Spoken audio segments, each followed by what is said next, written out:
अस्सलामु अलैकुम वरहमतुल्लाहि वबरकातुहू। उम्मीद है आप सब खैरियत, तंदुरुस्ती और आफियत के साथ होंगे। आप देख रहे हैं JJC बाई सर जवाद। मैं हूं जवाद अख्तर। आज की लेक्चर वीडियो बड़ी कीमती है सेकेंड ईयर वालों के लिए। इसमें मैं आपको सेकेंड ईयर के केमिस्ट्री का जो मॉडल पेपर आया है वो सॉल्व करवाने जा रहा हूँ। तो अपने साथ जो है बुक और कोई पेन और मॉडल पेपर है तो ठीक है, वरना मैं आपको लिंक में डाल दूँगा मॉडल पेपर, आप उसमें से कलेक्ट कर सकते हैं। शुरू करते हैं। बिस्मिल्लाहिर्रहमानिर्रहीम। बड़ा हेल्दी सा जो है मॉडल पेपर आया था जिसकी बड़ी धूम थी कराची में। अगर आप लोगों की नज़र से भी गुज़रा हो तो ये मॉडल पेपर बड़ा कीमती और मुश्किल सा भी है। काफ़ी टीचर कह रहे होंगे आसान है, मेरे ख़्याल से थोड़ा मुश्किल है इस सेंस में कि इसमें इक्वेशंस भी हैं और सब कुछ ही है। तो ज़रा आप इस चीज़ को फोकस कीजिएगा जो मैं आपको बताऊंगा। इसमें मैं आपको इनडायरेक्ट क्वेश्चंस करवाने जा रहा हूँ। एंड में इंशाल्लाह मैं आपको ये बताऊंगा कि डायरेक्ट क्वेश्चंस के भी लेक्चर मैंने अपलोड किए हुए हैं अपने यूट्यूब चैनल पर। आप लोग वहाँ से कलेक्ट कर सकते हैं, सी थ्रू कर सकते हैं, गो थ्रू कर सकते हैं। सेक्शन बी जो है वो आपका इनऑर्गेनिक केमिस्ट्री का और जर्नल केमिस्ट्री का होगा। ये जो है सेक्शन बी, इसमें जो है 7 पार्ट्स हैं। इसमें शर्त है कि आप 4 पार्ट्स अटेम्प्ट करें, ठीक है। मैं आपको जो है स्टेप बाय स्टेप बताऊंगा। बड़ा ऑर्गेनाइज इंशाल्लाह होगा आज का लेक्चर। अब इसमें जो है क्वेश्चन नंबर 2 का 1 जो है उसमें पहला जो पार्ट है वो थ्योरी है। Explain the general group trend and irregularities of ionisation energy in the periodic table. ये चैप्टर नंबर 1 का लेक्चर है। ये आप जो है जाके वहाँ से कलेक्ट कर सकते हैं रिप्रेजेंटेटिव एलिमेंट्स का। इसका जो और लगा हुआ है इसमें रीज़न्स हैं। चैप्टर नंबर 1 की रीज़न और एक चैप्टर 2 की है। इसका मतलब ये है कि ये सवाल चैप्टर नंबर 1 में से कवर हो जाएगा आपका, चैप्टर 1 में से, ठीक है जी। अब रीज़न तो वैसे लर्निंग की होती है, मुख्तसर में बता देता हूँ। एक रीज़न है कि boiling points of halogens increase down the group, के ऊपर से नीचे हैलोजेंस जो होते हैं ग्रुप 7A के, उसमें बॉइलिंग पॉइंट इंक्रीज़ होता है। बड़ा सिंपल सा जवाब है। अगर आपने हैलोजेंस फैमिली देखी हो पीरियोडिक टेबल में तो हैलोजन फैमिली जो है ये ग्रुप 7, ये जो है इसमें fluorine, chlorine, bromine, iodine, astatine. ये फ्लोरीन क्लोरीन गैस है, ब्रोमीन लिक्विड है और नीचे आयोडीन और एस्टाटीन जो है ये सॉलिड हो गया। तो यही इसका जवाब है कि ऊपर से नीचे जाने में गैसियस टू सॉलिड स्टेट हो जाती है। तो हम जानते हैं कि गैस को गर्म करना या बॉयल करना आसान होता है क्योंकि डिस्क्रीट होती है, और एग्रीगेटेड सॉलिड स्टेट उसको पहले इंटरमॉलिक्यूलर बॉन्डिंग ब्रेक करेंगे तभी वो बॉयल होगा। दूसरी है रीज़न के electronegativity decreases from top to bottom in s block elements. ये भी बड़ा इसका समझें कि ये कंपैरिजन है। एस ब्लॉक एलिमेंट जो उसमें 2 ग्रुप शामिल होते हैं, 1A और 2A, जिसको अल्कली और अल्कलाइन अर्थ मेटल्स कहा जाता है। ये पीरियोडिक टेबल के एक्सट्रीम लेफ्ट में मौजूद हैं। ये है अल्कली मेटल 1A और ये 2 है अल्कलाइन अर्थ मेटल। अब अगर इस पर आप गौर करेंगे तो ऊपर वाला जो एलिमेंट होगा वो अपने साइज़ में सबसे छोटा होगा कि उसका शेल जो है कम है, नंबर ऑफ़ शेल्स। नीचे जाते जाएंगे तो नंबर ऑफ़ शेल्स इंक्रीज़ हो जाएंगे। नतीजा ये होगा कि साइज़ बड़ा हो जाएगा, एटॉमिक साइज़। और इलेक्ट्रॉन को इलेक्ट्रोनेगेटिविटी होती क्या है, टेंडेंसी टू गेन इलेक्ट्रॉन। तो जो लूज़ एटम होगा यानी जिसका साइज़ बड़ा होगा उसके इलेक्ट्रॉन को गेन करना उसके लिए मुश्किल होगा। तो लाजमी हो गया कि डिक्रीजेस डाउन द ग्रुप, यानी अट्रैक्शन वीक होती जाएगी टॉप टू बॉटम, तो टेंडेंसी टू गेन डिक्रीज़ होती जाएगी। अगली रीज़न है कि alkali metals are good conductor of electricity. Alkali metals जो ग्रुप 1A अभी दिखाया था, S block collectively 1A 2A होते हैं, अल्कली मेटल्स में खाली 1A है।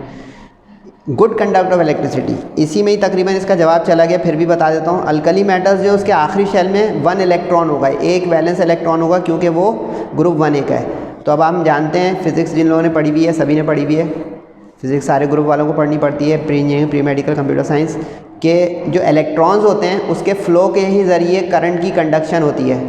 तो अब सिंपल सी बात हो गई कि अल्कली मेटल्स के आखिरी शेल में एक इलेक्ट्रॉन है, वैलेंस इलेक्ट्रॉन न्यूक्लियस के साथ वीकली बॉन्डेड है, तो नतीजा हो गया कि जब वो फ्री मूवमेंट होगी इलेक्ट्रॉन की लास्ट शेल की तो वो कंडक्शन का बायस हो जाएगी, कंडक्शन आसान हो जाएगी। अच्छा, ये मॉडल पेपर में सॉल्व तो करवा रहा हूँ, लेकिन ये मत समझिएगा कि ये आएगा। ये काफ़ी सारे स्टूडेंट की फरमाइश थी कि सर ये सॉल्व कर दे तो एक जगह हमारी चीज़ आ जाए, तो ये उसके लिए तो कर रहा हूँ, लेकिन ये मत समझिएगा यही 4 रीज़न आएंगे। आ जाए तो वेल एंड गुड, आपके पास पूरा रेडीमेड समझें सॉल्यूशन जा रहा है, लेकिन आपको एक्सरसाइज भी खोलनी होगी बुक की जिसके अंदर मज़ीद रीज़न्स भी हैं। आप फोकस करें बुक की रीज़न्स को तो उसमें से आएंगी, ये 4 का आना ज़रूरी नहीं है। Fluorine is the strongest oxidising agent. Fluorine जो है ग्रुप 7A में ये जो अभी हेलोजेंस वाला किया उसका फर्स्ट एलिमेंट है fluorine, chlorine, bromine. Fluorine first है। फ्लोरीन जो है फर्स्ट होने की वजह से सबसे स्मॉलर साइज़ का एटम है। किसी भी ग्रुप का जो पहला टॉप मोस्ट एलिमेंट होता है वो स्मॉलेस्ट इन साइज़ होता है, जिसको हम कहते हैं एटॉमिक रेडियस या एटॉमिक साइज़।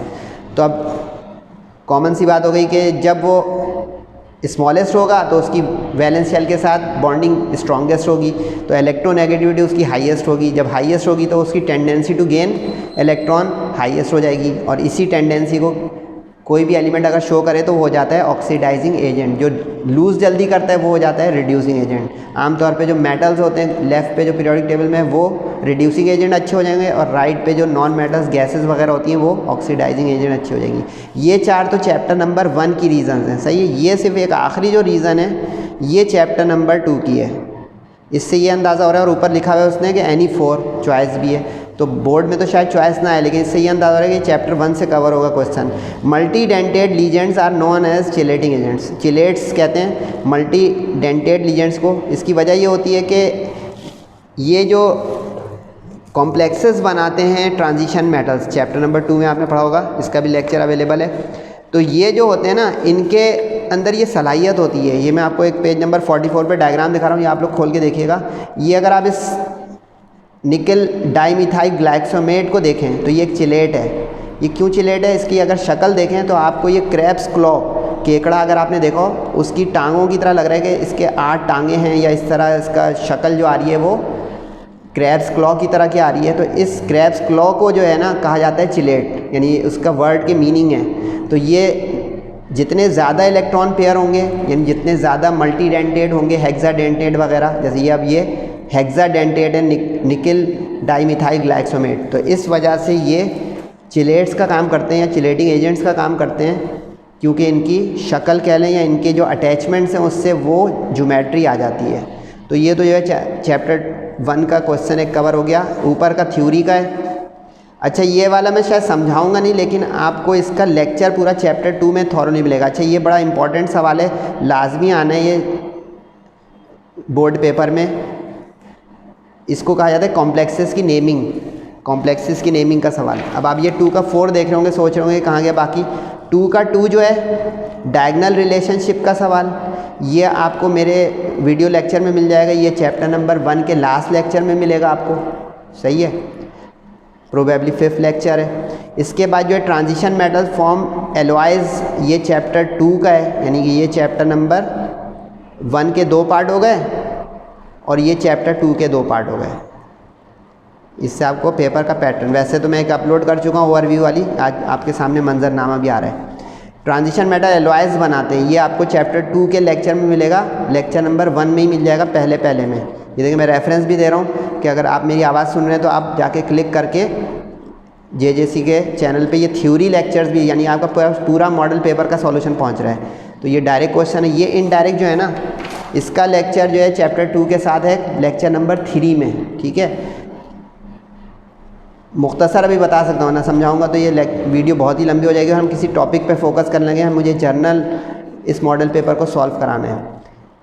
ये कॉम्प्लेक्स जो होता है ना स्क्वायर ब्रैकेट में, इसके नाम को जो है देना पड़ता है। अगर लेफ़्ट पे है तो ये कैटायन है, अगर ये राइट पे इस तरह से तो ये एनायन है, यानी कैटायनिक कॉम्प्लेक्स और एनायनिक कॉम्प्लेक्स। जैसे हम NaCl वगैरह लिखते हैं सोडियम क्लोराइड और इनऑर्गेनिक में, तो लेफ़्ट पे प्लस वाले को लिखते हैं, राइट पे माइनस वाले को। तो इसमें ये तय होता है कि जैसे अब ये 2 है तो ये डाई अमाइन हो गया, सिल्वर हो गया, ब्रैकेट में इसका ऑक्सीडेशन नंबर आएगा और हाइड्रोक्साइड OH। ये 1 2 इसकी तफसील है, वो आप जाके उस लेक्चर नंबर 3 में देख सकते हैं, चैप्टर नंबर 2 के। उसमें बाकायदा जो है, अच्छा मेरे जो अगर आप डिस्क्रिप्शन देखते होंगे यूट्यूब पे, तो उसके अंदर ये डिस्क्रिप्शन से ही आप क्लिक कर सकते हैं कि इसके अंदर लिखा होगा नॉमेनक्लेचर ऑफ कॉम्प्लेक्सेस, तफसील आपको मिल जाएगी, उसमें एग्जांपल्स होंगी इलस्ट्रेटेड, उससे आपको ये अंडरस्टैंडिंग। काइंडली इसको रटिएगा नहीं, याद नहीं कीजिएगा, ये 4 जो है नहीं आएंगी, ये प्रैक्टिस है।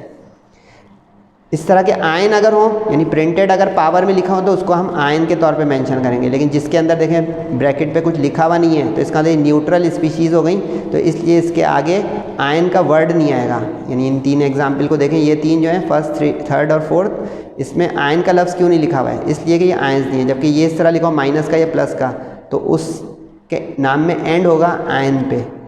ये 6 वाला हो गया तो हेक्सासायनो, ये 2, अच्छा इसमें अल्फ़ाबेटिकल ऑर्डर होता है। क्लोरीन जो है, क्लोरो जो है C से शुरू हो रहा है, ऑक्जेलेट जो है वो O से शुरू हो रहा है, तो डाई क्लोरो पहले लिखेंगे और डाई ऑक्जेलेटो बाद में लिखेंगे, अल्फ़ाबेटिकल ऑर्डर, सही है। इसी तरह इसमें भी 2 हैं, लेकिन अब इसमें ये नाइट्रो है, नाइट्रो N से शुरू होता है, और ये इथिलीन है तो इथिलीन E से शुरू होता है, इसमें अल्फ़ाबेटिकल ऑर्डर। ऑर्गेनिक लीजेंड हो तो उसमें बिस्ट्रेस आता है, इनऑर्गेनिक लीजेंड्स हो तो उसमें सिंपली डाई ट्राई टेट्रा पेंटा हेक्सा आता है, सही है। रोमन कैपिटल लेटर्स में हम इसके ऑक्सीडेशन नंबर लिखेंगे और बाकी सारे स्मॉल लेटर्स से मिलाकर लिखेंगे, जोड़ कर लिखेंगे, स्पेस दे सकते हैं लेकिन ज्वाइन करके लिखें।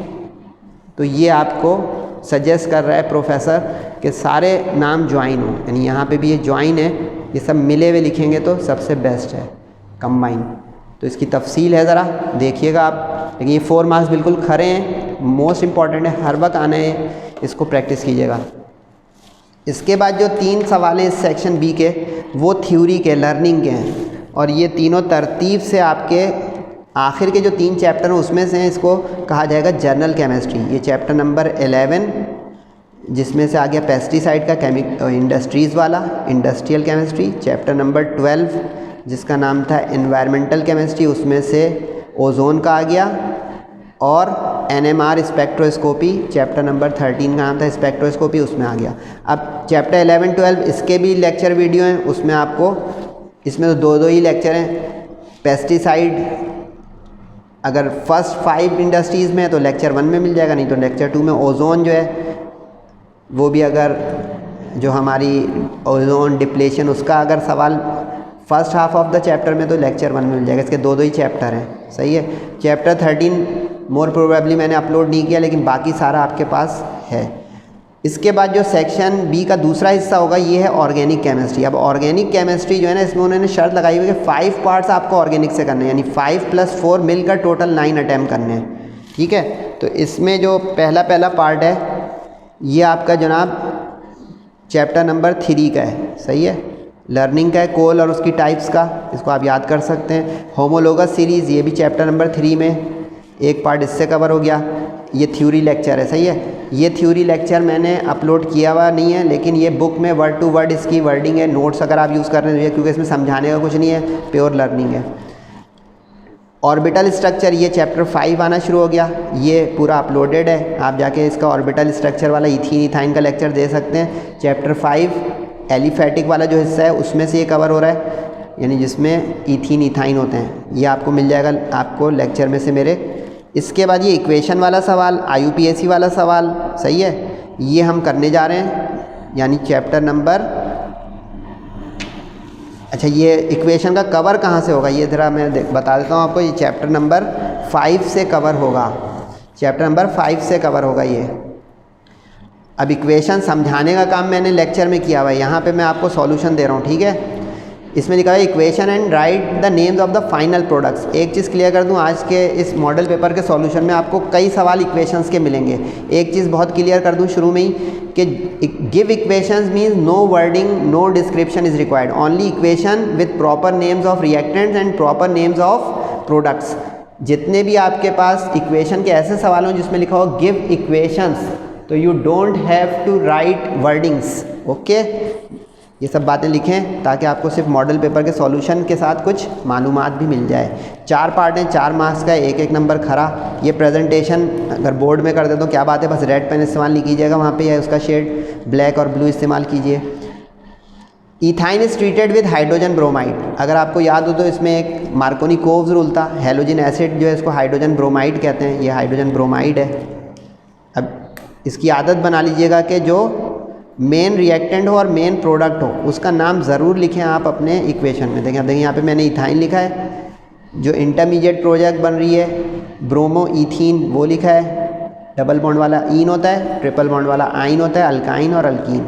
अब ये 2 स्टेप प्रोसेस है, क्योंकि इसमें पहले जो हाइड्रोजन हैलाइड यानी हाइड्रोजन ब्रोमाइड ऐड होगा वो पहले ट्रिपल बॉन्ड को डबल बॉन्ड में यानी एक पाई बॉन्ड उसका जो है सैचुरेट होगा, फिर उसके बाद फाइनली एक और मार्कोनी-कोव्स रूल के तहत दोनों पाई बॉन्ड सैचुरेट होकर सिंगल बॉन्ड वाला यानी एलिफैटिक प्रोडक्ट यानी सैचुरेटेड हाइड्रोकार्बन वाली चीज़ बन जाएगी इसमें। लेकिन ये कहानी क्या है मार्कोनी-कोव की, कि जिस कार्बन के साथ कम हाइड्रोजन होती है, lesser number of hydrogen, halogen atom goes to that, यानी हेलोजन उस पे जाएगा जहाँ पे कम हाइड्रोजन्स हों। तफसील आपके लेक्चर में, यहाँ पे मुख्तसर ये हो गया एरो कि ये ब्रोमीन इसके साथ अटैच होगा, इसके साथ अटैच कर दिया तो गलत हो जाएगा। ये एडिशन रिएक्शन है जिसमें 2 रिएक्टेंट मिलकर एक प्रोडक्ट देती है। ये पूरा चैप्टर नंबर 5 से कवर हो रहा है, वो वाला 5 का हिस्सा जिसमें एलिफैटिक है। मैंने इसको भी ऑर्गेनाइज लेक्चर अपलोड किए हुए जिसमें एलिफैटिक अलग है, बेंजीन वाला एरोमेटिक अलग है। तफसील देख लीजिएगा। बस देखें क्या क्या होगा। प्रोडक्ट का नाम यहाँ पे जैसे आप देखें दोनों 1 पे लग गया, इसको जेमिनल कहते हैं। अगर एडजेसेंट पे लगा होता है उसको विसिनल कहते हैं। जैसे अब ये जो है ना ये विसिनल है। अगर एडजेसेंट कार्बन्स पे पड़ोस वाले कार्बन पे हेलोजन्स आ जाएँ तो ये विसिनल होता है। सही है, MCQs भी कवर कर रहा हूँ थोड़ी बहुत। अच्छा, MCQs का एक अलग जो है वीडियो होगी, आप लोग सोचोगे MCQs मॉडल पेपर की, बिल्कुल, क्योंकि वो वर्ड टू वर्ड बुक के एंड की दी थी, तो मैंने कहा कि वो इतनी बच्चों के लिए हेक्टिक नहीं है। ये आप लोग कहाँ सर्च करते फिरेंगे कौन सी इक्वेशन कहाँ की कौन सी कहाँ की है 100-200 इक्वेशनों में। तो ये मैंने आपके लिए एक मेहनत की, अब आप इस पर मेहनत करके 70-80+ लाएँ थ्योरी में केमिस्ट्री के माशाल्लाह से। तो उसी सेम कार्बन पे अगर 2 हेलोजन लगे हो तो ये जेमिनल हो जाता है। इसलिए देखिए दोनों 1 हो गया तो 1,1 डाइब्रोमो। एडजेसेंट पे होगा तो ये 1,2 डाइब्रोमो। सही है, समझ में आ रहा है। 1,2 dibromo ethane is heated with alcoholic potash. इसको पोटाश कहते हैं KOH को। एक एक्वियस भी होता है, एक्वियस अगर होता तो सब्स्टिट्यूशन प्रोडक्ट होती, अल्कोहलिक होगा तो डीहाइड्रो हेलोजिनेशन होगी। अच्छा, एक चीज़ आप लोग नोट कर रहे हैं, ये डबल स्टेप रिएक्शंस हैं। इम्तिहान में ज़रा तरीके से कीजिएगा। ये देखें 2 स्टेप में कंप्लीट प्रोडक्ट, इसलिए देखें लिखा name of the final product. हमारी मेन प्रोडक्ट ये आई, तो ये बहुत सही से हाईलाइट कीजिएगा कि दोनों स्टेप के एंड में जो है that is called the final product. इसमें भी अब देखें 2 स्टेज रिएक्शन है, 2 स्टेज रिएक्शन, तो जो सेकेंड स्टेज का फाइनल प्रोडक्ट होगी that will be called final product. हाँ, अब यहाँ पे भी देखें इसमें एक ही कंटिन्यूएशन लग रही है, लेकिन ये 2 स्टेज हैं, पहला स्टेज दूसरा। तो ये बारीकियाँ हैं, ज़रा ख्याल से। यहाँ से फर्स्ट स्टेज हो गई, यहाँ से दूसरी स्टेज आ गई आपकी।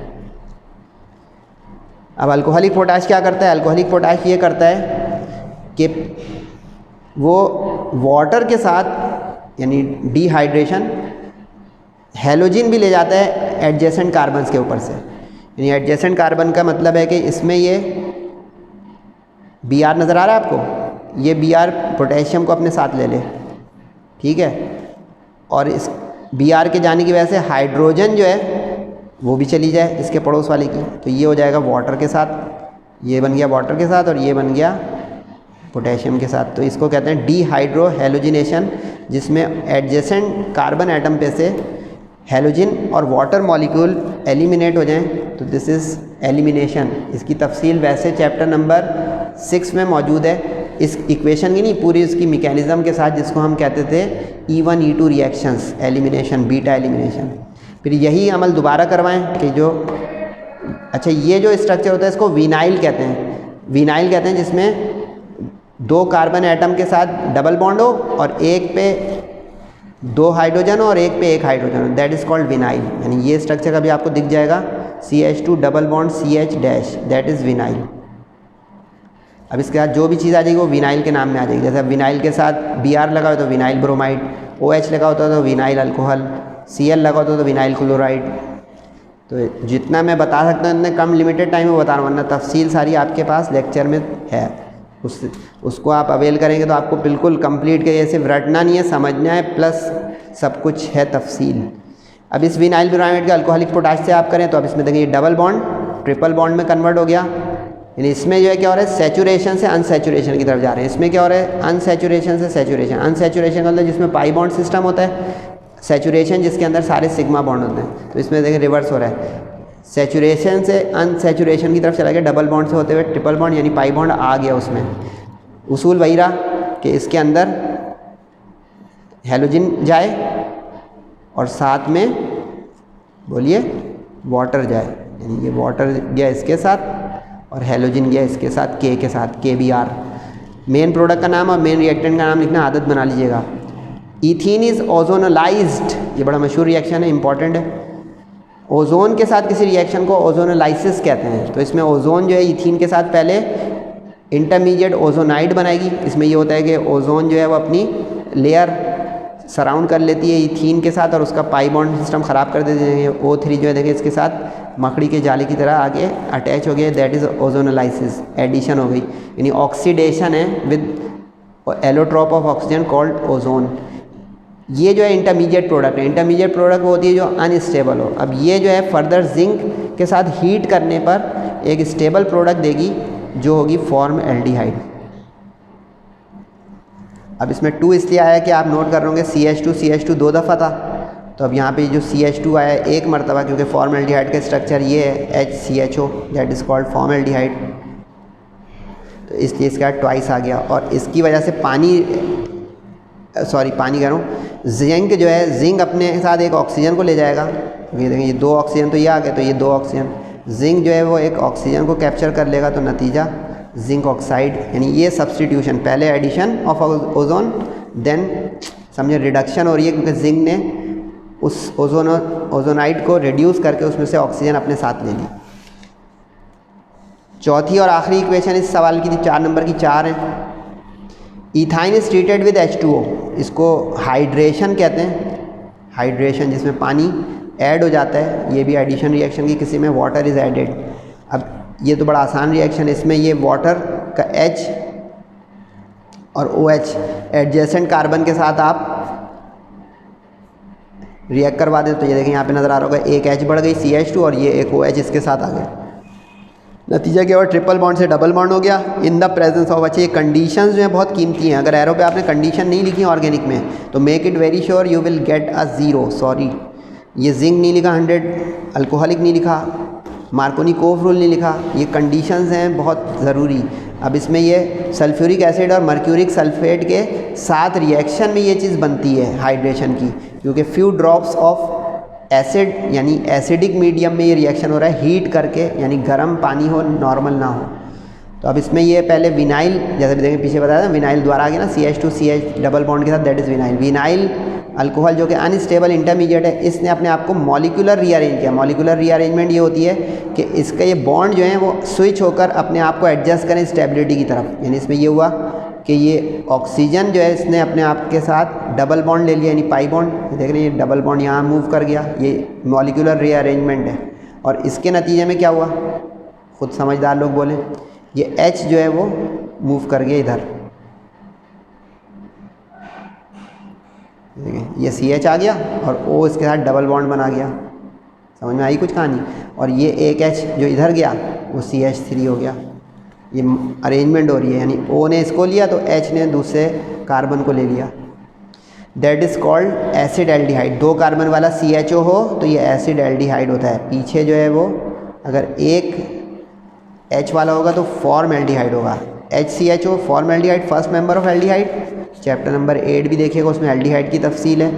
और 2 carbon aldehyde is called acid aldehyde. तो ये तो हो गया जनाब क्वेश्चन नंबर 2 का पार्ट, जिसमें इक्वेशंस थी, यानी 2 का 9।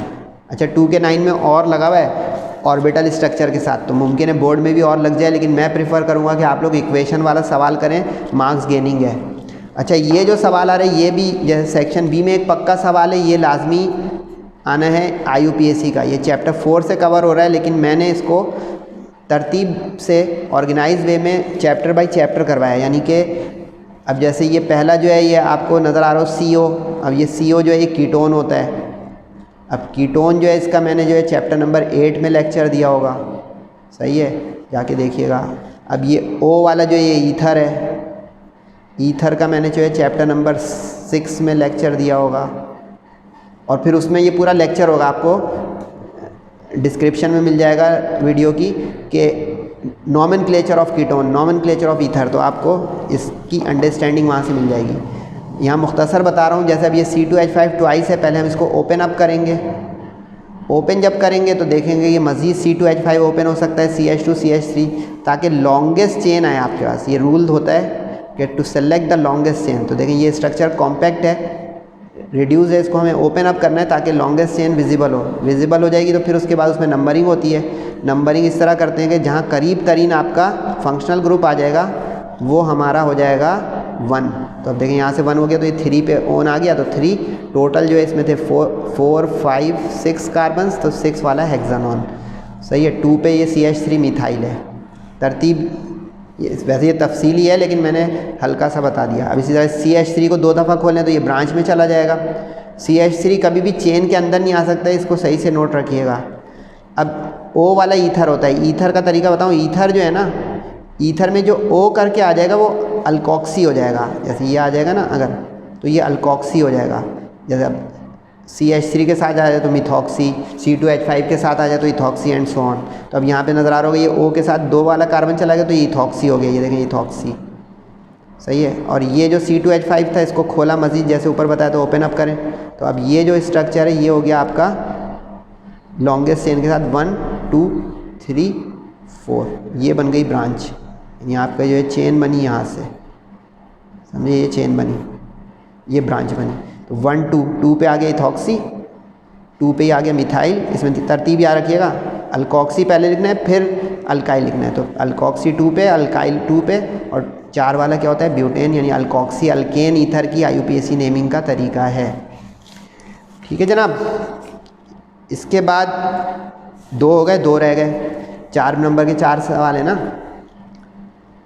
अब इसमें जो है ये आसान है, ये चैप्टर नंबर 4 के ही सारे IUPAC हैं, लेकिन इसमें देखें इसमें उसने दिया डबल बॉन्ड ट्रिपल बॉन्ड वाला। जब डबल बॉन्ड ट्रिपल बॉन्ड एक साथ मौजूद होते हैं किसी चेन में तो हम नंबरिंग उधर से स्टार्ट करते हैं जिधर डबल बॉन्ड करीब। अब इत्तेफाक से ये सिमेट्रिकल है, इधर से भी 1 2 3, इधर से भी 1 2 3, तो कहीं से भी 1 दुरुस्त हो जाएगा। इसका लेक्चर भी आप तफसील से देख सकते हैं, उसमें एक से ज़्यादा एग्जाम्पल मिल जाएंगी आपको इस तरह की, जिसमें अल्कीन अल्काइन यानी double bond triple bond at a time मौजूद हो।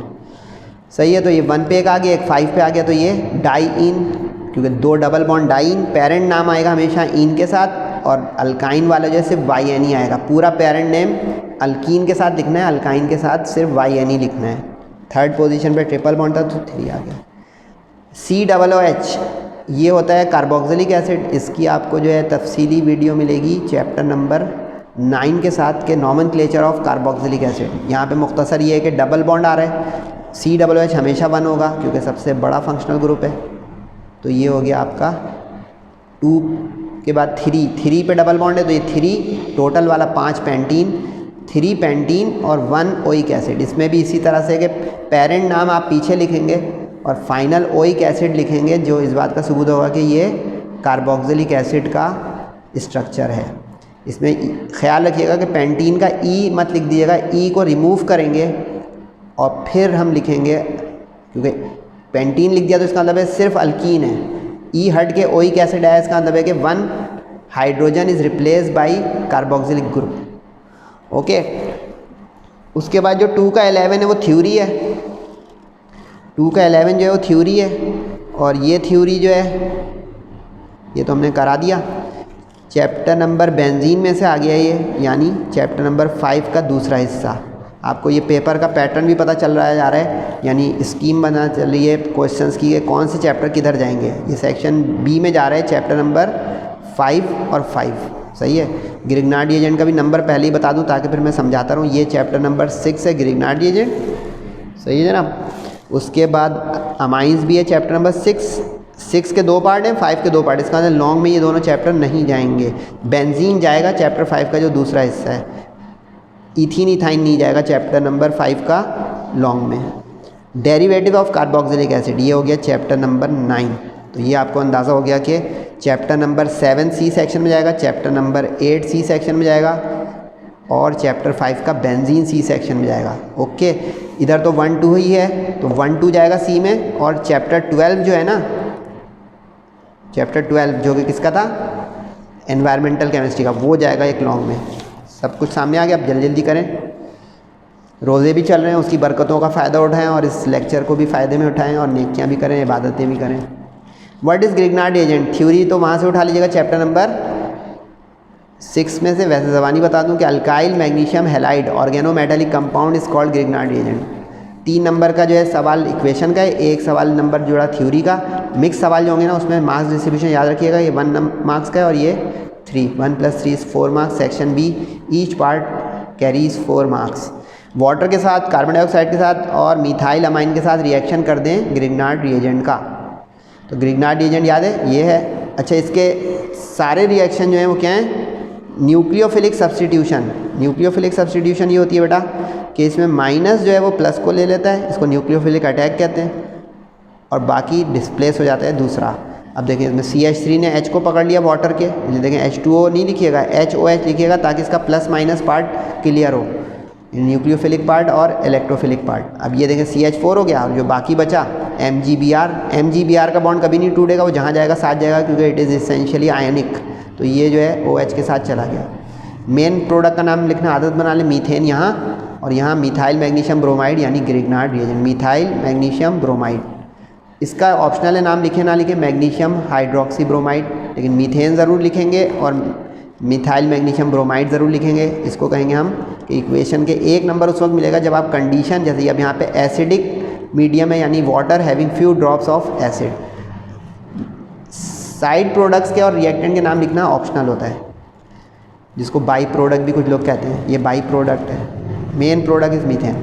कार्बन डाइऑक्साइड, ये 2 स्टेज रिएक्शन है, बड़ा मशहूर रिएक्शन था। इसमें कार्बोक्सिलिक एसिड बनता है ग्रिग्नार्ड इनको कार्बन डाइऑक्साइड से लेके। कार्बन डाइऑक्साइड को ऐसा स्टाइलिश क्यों लिखा है सर? ये लेक्चर में जाके देखिएगा, यहाँ मुख्तसर ये है कि भाई इसलिए ताकि न्यूक्लियोफिलिक अटैक क्लियर हो सके इलेक्ट्रोफिलिक सब्स्टिट्यूशन के साथ। ये देखें इलेक्ट्रोफिलिक आया, असल ये न्यूक्लियोफिलिक रिएक्शन है क्योंकि न्यूक्लियोफाइल ने डिस्प्लेस किया है। अब देखें ये हुआ क्या, CH3 आके जुड़ गया इस कार्बन के साथ। ये देखें, तो ये देखें माइनस का एरो हमेशा प्लस पे ले जाइएगा, इससे आसान हो जाएगा। और ये देखें ये जो दूसरा O है इसने इस प्लस को ले लिया तो MgBr उसके साथ आ गया, आसान। अब इसको एसिडिक मीडियम में रिएक्शन कराएं, तो एसिडिक मीडियम में जब आप इसको रिएक्शन कराएंगे तो क्या होगा, अब इसमें ये होगा कि इसका जो HOH पार्ट है ना, H पार्ट इसके साथ चला जाएगा, यानी इसको यूँ समझिए ये HOH है जो ऊपर बताया था। अब ये देखिए इसका H इधर आ जाएगा, ये रहा कार्बोक्सिलिक एसिड बन गया, ये वाला H इसके साथ, यानी यूँ समझिए ये माइनस है और ये प्लस है। अब समझ में आया? तो इसका ये प्लस वाला जो है वाटर का, ये O के साथ आके लग गया, ये नजर आया। और इसका जो Mg वाला पार्ट था प्लस वाला, इसने इस वाटर के माइनस OH पार्ट को ले लिया, हो गया ये MgOHBr, यानी न्यूक्लियोफिलिक सब्स्टिट्यूशन। आसान रिएक्शन है, हिम्मत करेंगे ये आप करें अटेम्प्ट बोर्ड में। कुछ स्टूडेंट ने इसको हेक्टिक बना लिया, हवा बना लिया कि नहीं बड़ी मुश्किल है। तो देखिए मैं समझा भी रहा हूँ, तफसील भी इसकी मौजूद है, आप दोनों में से कहीं से भी इसको अवेल करें और बोर्ड में अटेम्प्ट करें और मार्क्स लें। मिथाइल अमाइन इसको कहते हैं, मिथाइल अमाइन। अच्छा, ये एडिशन प्रोडक्ट इनस्टेबल है, इंटरमीडिएट लिखेंगे, और एसिडिक एसिड इथेनोइक। अच्छा, एक नाम लिखना काफ़ी है, अगर आप एसिडिक एसिड लिख देंगे ओके, यहाँ पे अगर ग्रिग्नार्ड एजेंट लिख देंगे ओके। 2 नाम मैं समझाने के लिए लिख रहा हूँ, बिल्कुल सेम एज अमाइन जो होता है उसमें बेसिक नाइट्रोजन होती है। अब ये वाला हिस्सा जो CH3 का है वो इस H को लेगा जो कि प्लस है, ध्यान रखिएगा। तो ये हो गया मीथेन, ठीक है। और ये जो इसका माइनस वाला नाइट्रोजन पार्ट है वो ले लेगा इस मैग्नीशियम को अपने साथ, तो ये हो जाएगा methyl amine magnesium bromide. Methyl amine ये NH2 अमाइन होता है, चैप्टर 6 में इसकी तफसील है, लेकिन ये खुद ग्रिग्नार्ड एजेंट की इक्वेशंस का सवाल है। ग्रिग्नार्ड एजेंट बड़ा इंपॉर्टेंट है, इसको सही प्रैक्टिस कीजिएगा। ये एक सवाल पक्का खरा 4 मार्क्स का देंगे, इंपॉर्टेंट ही बताया जा रहा हूँ। IUPAC नेमिंग पक्की कर लें, कॉम्प्लेक्सेस की नेमिंग पक्की कर लें, उसके बाद जो है चैप्टर नंबर 5 जो है उसकी इक्वेशन, और चैप्टर 6 की ग्रिग्नार्ड की। लगे हुए सवाल बता रहा हूँ, माशाल्लाह से ये लग जाएंगे, इंशाल्लाह आपका काम बन जाएगा। अमाइंस, ये तो बहुत आसान है, खुद कर लें, ये बच्चों वाला सवाल है। पहला तो ये है कि बेसिक, अच्छा इसमें एक रीज़न भी है, रीज़न नीचे मैंने लिख दिया यहाँ पे कि अमाइंस जो है वो बेसिक क्यों होते हैं, और फिर साथ में इसके रिएक्शन है, टोटल 4 मार्क्स का है। बेसिक इसलिए होते हैं कि इसमें अमोनिया वाला जो अमाइन है ना, क्योंकि अमोनिया की रिप्लेसमेंट से अमाइन बनते हैं, NH3 में से एक आप हाइड्रोजन को डिस्प्लेस कर देंगे ना तो ये बन जाएगा अमाइन, सही है। अब ये जो इलेक्ट्रॉन पेयर नज़र आ रहा है ना, ये लोन पेयर कहलाते हैं यार, नॉन बॉन्डिंग। ये जो है ना, ये फसाद की जड़ बनता है, क्योंकि ये बेसिसिटी बनाता है इसकी, क्योंकि ये फ़ौरन शेयर कर लेता है अपने आप को, क्योंकि आप जैसे एसिड में प्लस होता है हम जानते हैं, तो ये इलेक्ट्रॉन माइनस पेयर होता है, तो माइनस जो है ना फ़ौरन अपने आप को मिला लेगा इस प्लस के साथ। और हम जानते हैं कि acid plus base is water, sorry is salt, acid plus base is salt. अब ये सॉल्ट हो गया, इसमें हुआ क्या देखें, H ने इसको अपने आप के साथ जोड़ लिया इस नाइट्रोजन के साथ, ये आ गया NH3, ये 2 था, अमाइन था, ये अमोनियम हो गया, और ये Cl यानी सॉल्ट बन गया एक। ये तो इसकी बेसिसिटी की रीज़न है, due to this lone pair non bonding electron pair of amine nitrogen. इसके बाद सवाल ये है कि प्राइमरी अल्काइन अमाइन को हम कैसे कन्वर्ट कर सकते हैं सेकेंडरी और टर्शरी में। बिल्कुल सिंपल, अल्काइल हैलाइड से रिएक्शन करवाते जाएं, अल्काइल हैलाइड से रिएक्शन करवाते हैं, सब्स्टिट्यूशन करवाते जाएं, यानी न्यूक्लियोफिलिक सब्स्टिट्यूशन, और प्रोडक्ट बनाते हैं। देखें अब इसमें क्या हुआ, एक H रिप्लेस हो गई, इसमें भी वही हो रहा है, एक H हटे, यानी समझेंगे ये प्लस है और इसकी नाइट्रोजन माइनस है, माइनस वाली नाइट्रोजन ने इस CH3 को ले लिया, आ गया। और आयोडीन बचपन से आप सुन रहे हैं कि हैलोजन जो है नेगेटिव होते हैं, नेगेटिव वाले ने किसको ले लिया भाई, बोलें, इस आयोडीन ने उसके H को, क्योंकि एक H हटेगा तो प्रोडक्ट बनेगी ना, यानी यहाँ NH2 को यूँ समझ लें कि NH2 यूँ है NHH, ये। अब इसकी एक H जो है वो रिप्लेस हो गई, एक रह गई, अब एक जो रह गई वो ये रिप्लेस हो गई आयोडीन के साथ। अब खेलते हैं, अब इसकी जो एक और बची है वो भी रिप्लेस करवा दें उसी अल्काइल हैलाइड यानी मिथाइल आयोडाइड से। और अब ये किस तरह बना सेकेंडरी टर्शरी, अगर अमाइन ग्रुप के साथ 2 अल्काइल हों तो सेकेंडरी, 3 ग्रुप हों तो टर्शरी। इससे ऊपर जो है वो एक होता है प्राइमरी खुद बनने का। खुद प्राइमरी अगर आपको बनाना है तो पहले आपको अमोनिया लेनी पड़ेगी, इस तरह, इससे प्राइमरी बनेगा पहले मरना है, यानी पहले अब ये एक CH3 इसके साथ आ जाएगा तो ये प्राइमरी बना, यानी कि इसके पीछे का बैकग्राउंड भी है वो उसने पूछा नहीं है इस सवाल इम्तिहान में, वो खुद भी अच्छे रीज़न हटा दिए, सारा पूछ लेगा आप प्राइमरी सेकेंडरी टर्शरी तीनों अमाइन बनाए। तो अब जो करने वाले वो कर लेंगे कि सर ने ये बता दिए, देखें पहले अमोनिया से अल्काइल हैलाइड को रिएक्ट करेंगे मिथाइल आयोडाइड को, तो पहले प्राइमरी अमाइन बनेगा, ये प्राइमरी अमाइन बन गया। अब ये प्राइमरी जब बन जाएगा तो ये फिर आगे फर्दर सेकेंडरी और टर्शरी पैदा कर सकता है। बॉटम लाइन क्या हुई कि प्राइमरी अमाइन बनता है तो वो अपनी एक एक हाइड्रोजन को रिप्लेस करवाकर मिथाइल आयोडाइड यानी अल्काइल हैलाइड से सेकेंडरी और टर्शरी बनाता है। टर्शरी से आगे नहीं बन सकता क्योंकि नाइट्रोजन की वैलेंसी 3 है, तीनों हाइड्रोजन 1 by 1 रिप्लेस हो गई, तो no further place for substitution. सही है जनाब। 2 का 14 जो है आखिरी पार्ट है इस सेक्शन बी का, उसके बाद सेक्शन सी के सवाल आ जाएंगे। 14 में उसने चैप्टर नंबर 9 कार्बोक्सिलिक एसिड का दिया है। कार्बोक्सिलिक एसिड का सवाल चैप्टर 9 का इधर आने की उम्मीद है। इसमें उसने कहा है कि इसके डेरिवेटिव्स बताएं। अच्छा, कार्बोक्सिलिक एसिड बड़े काम का जो है ऑर्गेनिक कंपाउंड है, ये फर्दर मज़ीद इंडस्ट्रियली इंपॉर्टेंट कंपाउंड्स पैदा करता है, जनरेट करता है, प्रोड्यूस करता है, इसकी यील्ड होती है। तो अब इस सवाल में वही पूछा है कि 4 इंपॉर्टेंट डेरिवेटिव बताएं जो कार्बोक्सिलिक एसिड के हैं, और अगर आप बता दें तो फिर उसको प्रिपेयर करके दिखाएं। तो पहले आपने नाम लिखा है। अच्छा, ये प्रेजेंटेशन बड़ी मेहनत आपके लिए है भाई, कि पहले डेरिवेटिव बताएं कि ईस्टर है, एसिड हैलाइड है, अमाइड है, एनहाइड्राइड है, ये बता दिया। अब उसकी प्रिपरेशन, क्योंकि पहले उसने कहा नेम 4, फिर लिखा है एंड राइट द इक्वेशन। तो प्रेजेंटेशन पहले नाम आया कि ईस्टर एक इसका डेरिवेटिव है। अब प्रिपेयर कैसे करते हैं, इसको ईस्टरिफिकेशन कहते हैं। अगर आप लोगों को मैंने लेक्चर में बताया वो, इसका लेक्चर भी अवेलेबल है, देख लीजिएगा अगर तफसील आपको चाहिए कि भाई ये सब समझाए भी तो कोई। तो मैं यहाँ पे भी समझा रहा हूँ, ऐसा नहीं है, लेकिन यहाँ पे 1 मिनट में समझा रहा हूँ, वहाँ जो है 5 मिनट लगाया होगा मैंने तफसील से। अब अल्कोहल को यानी इथाइल अल्कोहल को अगर कार्बोक्सिलिक एसिड यानी एसिडिक एसिड से रिएक्ट कर जाएँ रिवर्सिबली, यानी एसिडिक मीडियम है, ये रिवर्सिबल है, तो ये बन जाता है ईस्टर। यानी जो एसीटेट्स होते हैं दैट आर ईस्टर्स। ये जो होता है ना जिसमें COO ग्रुप आ जाए, ये ईस्टर्स होते हैं।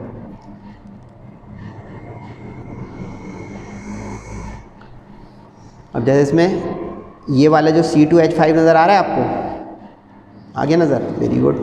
और इसमें H, ये ईस्टर के बनाने के लिए इथाइल ग्रुप आया और H को हटा दे, तो ये देखें वाटर हट गया, यानी ये सॉल्ट प्लस वाटर हो गया, क्योंकि acid plus base. Acid halide वो होता है जो इस शक्ल का हो, RCOX, X इज़ हैलोजन। अगर सिर्फ ये RX होता तो ये अल्काइल हैलाइड होता, जो पीछे हम कर रहे थे ना अमाइन वाला सवाल, उसमें RX था। ये देखें, ये तो लॉन्ग आ गया, ये देखें आप, अल्काइल हैलाइड जो होता है ना वो ये होता है, ये अल्काइल हैलाइड है RX। बीच में इसमें एक कार्बोनिल ग्रुप नहीं आएगा, अगर वो आ गया तो ये हो जाएगा एसिड हैलाइड। तो ये कैसे बनता है, इसके 3 तरीके हैं, लेकिन इसका जो सबसे इम्पॉर्टेंट और अच्छा तरीका है एफिशिएंट, वो थायोनिल क्लोराइड से है।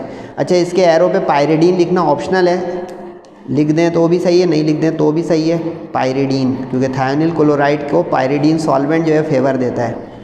तो इसमें हुआ कि इसमें भी वही सब्स्टिट्यूशन हो रही है, सल्फ़र के साथ जो ऑक्सीजन है उसने ऑक्सीजन को कैप्चर कर लिया, तो ये सल्फ़र डाइऑक्साइड इवॉल्व हो गई, सही है। ये H जो है उसने इस Cl को पकड़ लिया, तो HCl रिलीज हो गई, और जो एक Cl बचा वो हमारे पास जो चाहिए, क्योंकि कहा ना RCOX चाहिए, तो ये देखिए वो हैलोजन उसमें शामिल हो गई थायोनिल क्लोराइड वाली।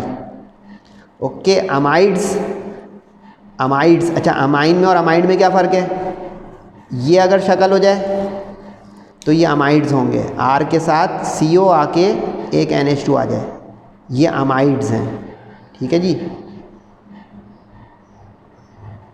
और ये हमने जो किया था ये अमाइन है, ये देखें, अगर NH2 के साथ आएगा ये लिखा है ना RNH2, तो ये अमाइन होगा। तो एक जगह लिख लें, ये बड़ी काम की बात है कि अगर अल्काइल के साथ सिर्फ अमाइनो ग्रुप हो तो ये अमाइंस हैं, अल्काइल के साथ सिर्फ हैलोजन हो तो ये अल्काइल हैलाइड है। लेकिन अगर अल्काइल के साथ कार्बोनिल ग्रुप में अगर X आ जाए तो ये एसिड हैलाइड है, क्योंकि एसिड इसको पैदा कर रहा है, कार्बोक्सिलिक एसिड। इसी तरह अगर अल्काइल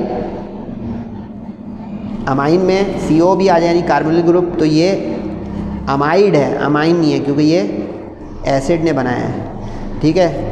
ये 2 स्टेज रिएक्शन है, इसमें ये होगा, ये दोनों सिंगल स्टेज थे।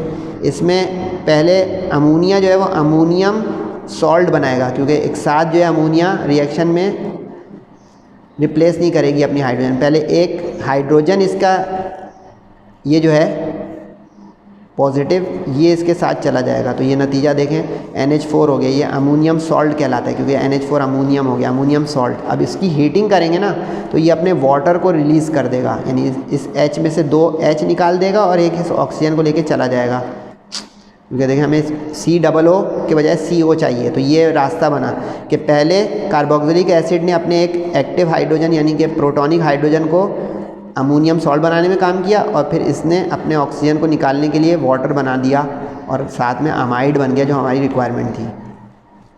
समझने वाली क्वेश्चन है बेटा, समझ के करें, इसको रटेंगे खिचड़ी पक जाएगी, बाकी मर्जी है आपकी। इसमें हीट लिखना ज़रूरी है। एसिड एनहाइड्राइड वो होता है जिसमें वाटर रिलीज़ हो जाए और कंडेंसेशन हो जाए। कंडेंसेशन इसमें ये होता है कि 2 मॉलिक्यूल्स होने चाहिए कंडेंस करने के लिए, क्योंकि anhydride means having no element of water, पानी निकालना है। तो अब कैसे निकलेगा भाई पानी, बताइए, मैं बताऊं।